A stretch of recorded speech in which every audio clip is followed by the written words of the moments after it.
দিল্লিতে অবস্থান করা সাবেক প্রধানমন্ত্রী শেখ হাসিনার মোবাইল ফোন ব্যবহার বা বিবৃতি দেয়া ভালোভাবে দেখছে না অন্তর্বর্তী সরকার। বৃহস্পতিবার এক ব্রিফিংয়ে এ তথ্য জানান পররাষ্ট্র মন্ত্রণালয়ের মুখপাত্র তৌফিক হাসান। পররাষ্ট্র মন্ত্রণালয়ের মুখপাত্র বলেন, সাবেক প্রধানমন্ত্রীর ভারতে থেকে মোবাইল ফোন ব্যবহার বা বিবৃতি দিচ্ছেন তা ভালোভাবে দেখছে না ঢাকা। এটি দিল্লিকে বারবার জানানো হয়েছে। এখন পর্যন্ত দিল্লি থেকে আনুষ্ঠানিকভাবে কোনো উত্তর পাওয়া যায়নি। তৌফিক হাসান বলেন, শেখ হাসিনা ভারতীয় গণমাধ্যমে যেভাবে বক্তব্য বিবৃতি দিচ্ছেন তা পছন্দ করছে না অন্তর্বর্তী সরকার। ভারতকে অনুরোধ করা হয়েছে শেখ হাসিনা যেন ভারতে বসে বক্তৃতা বিবৃতি দিতে না পারে।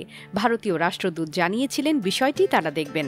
বিগত আওয়ামী লীগ সরকারের কতজন ভারতে অবস্থান করছেন সে সংখ্যা এখনও পররাষ্ট্র মন্ত্রণালয় জানে না বলেও জানান তিনি।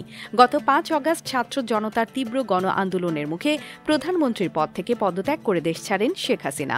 তিনি বর্তমানে দিল্লিতে অবস্থান করছেন। সরকার ক্ষমতাচ্যুত হওয়ার পর শেখ হাসিনার নামে দেশের বিভিন্ন স্থানে শতাধিক হত্যা মামলা হয়েছে।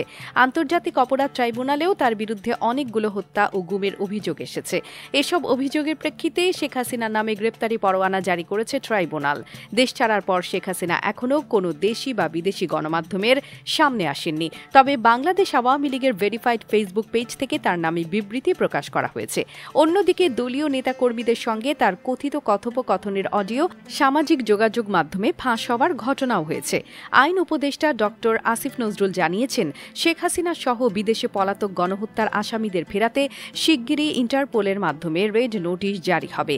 এরই মধ্যে রেড নোটিশ জারির বিষয়ে পদক্ষেপ নিতে পুলিশ মহাপরিদর্শক আইজিপি মোহাম্মদ মইনুল ইসলামকে এই চিঠি পাঠিয়েছে আন্তর্জাতিক অপরাধ ট্রাইব্যুনালের চিফ প্রসিকিউটর মোহাম্মদ তাজুল ইসলাম। মুক্তি টিভি নিউজ ডেস্ক। আপনারা দেখছেন আমেরিকা থেকে সম্প্রচারিত মুক্তি টিভি।